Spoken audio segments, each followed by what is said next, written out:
I'm on the way to my daughter's to sit in with my granddaughter while she goes and does some balloon displays. And before you try and get me done for filming while driving, it's on hands-free and I'm not going to touch the phone. It is just there. I'm not even looking at it. As you can see, I'm concentrating on the road. Anyway, what a day it's been. Not just for me, but for everybody. It is absolute shite. I've just been talking to my husband about the Southport incidents. So you've got to be so careful about what words you use, and the facts are there. The facts are there, but we're not allowed to say it because mainstream media puts a block on any truths. So there was a guy named, and now they're saying that isn't the guy who actually did the incident. And you can guarantee that they'll come up with a 17-year-old boy who happens to be white, British, natural English guy. I can pretty much put my life on that. And I've been accused of being a middle-aged, white, privileged, racist woman many times, just because I live in the country and white.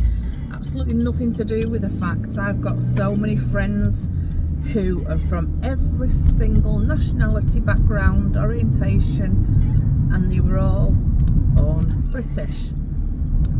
Unfortunately, this country isn't being held accountable for what it's allowing to happen. And the reasoning when people do those atrocities in our society is they say that's happening in their society. Well, unfortunately, we do not live in a third world country. We are supposed to be a civilised country.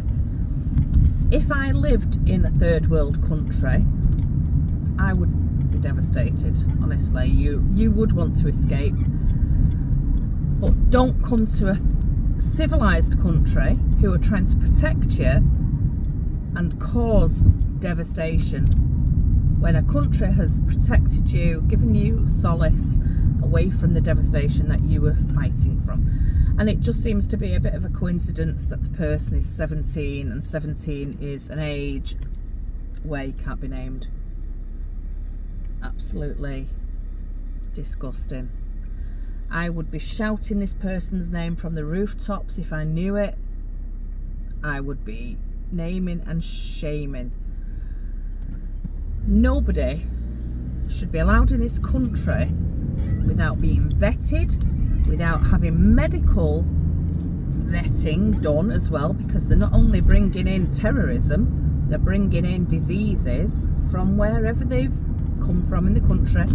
And I feel for every single asylum seeker that's a genuine asylum seeker, but these boats that are coming over, do you see any children? Do you see any women? No, you don't. You see the men. You're only seeing men.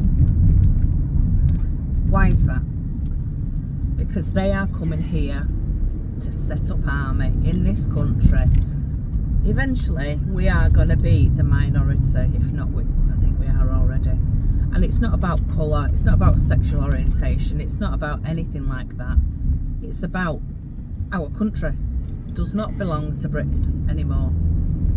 And the governments over the years have allowed this to happen. And I don't get involved with politics, I have no idea. I am the first to say I have absolutely no idea what is going on in politics. I just know I'm a mum of 4, a nana to 8, and I've got a great grandson, plus lots of stepchildren and step-grandchildren. And their future isn't looking very rosy, the state of this country. And for me, my children now all want to leave the country and go and live elsewhere, and I don't blame them. My eldest sister lives in Australia. They don't tolerate this shit. It's happening, but they don't tolerate it. They're vetted. They don't just let anybody just walk in the country. They don't even let you take a bloody apple in the country, never mind an illegal immigrant. Why can't we do that? Why can't we close our borders, protect the people that need protecting? There are genuine asylum seekers that do need help. I 100% agree. I'm all for helping absolutely everybody. But when the people are coming in to abuse the system, abuse the country, and then come and kill our people, something needs to be done about it. I'm in traffic at the moment, so I am looking at you. I don't understand politics, I really don't. But what I know is I fear for my grandchildren and great-grandchildren. What sort of message are we putting out there to our children and grandchildren? That it's okay to come into this country and bleed us dry, yet if we go to your countries, we would be beheaded, we'd have our hands chopped off, and we'd be executed if we did not abide by your rules. And that goes for a lot of countries. Anyway, I think I've said my piece. I'm going to go and look after my granddaughter, who's probably going to be in bed, and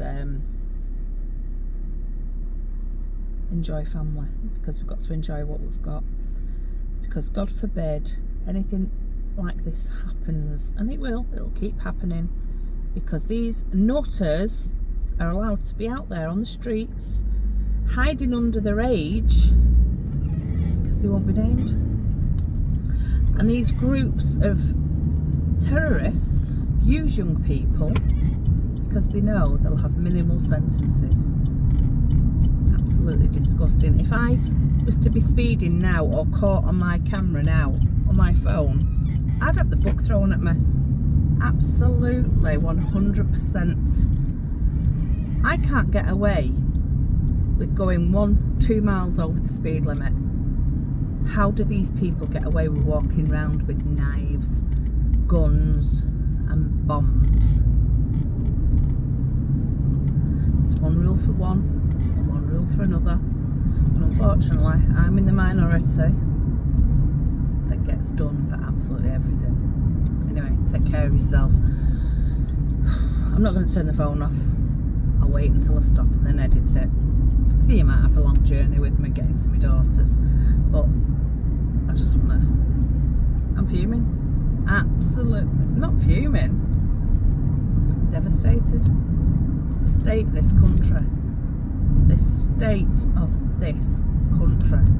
No wonder people move abroad. And we can't even move abroad now because some dickheads voted Brexit.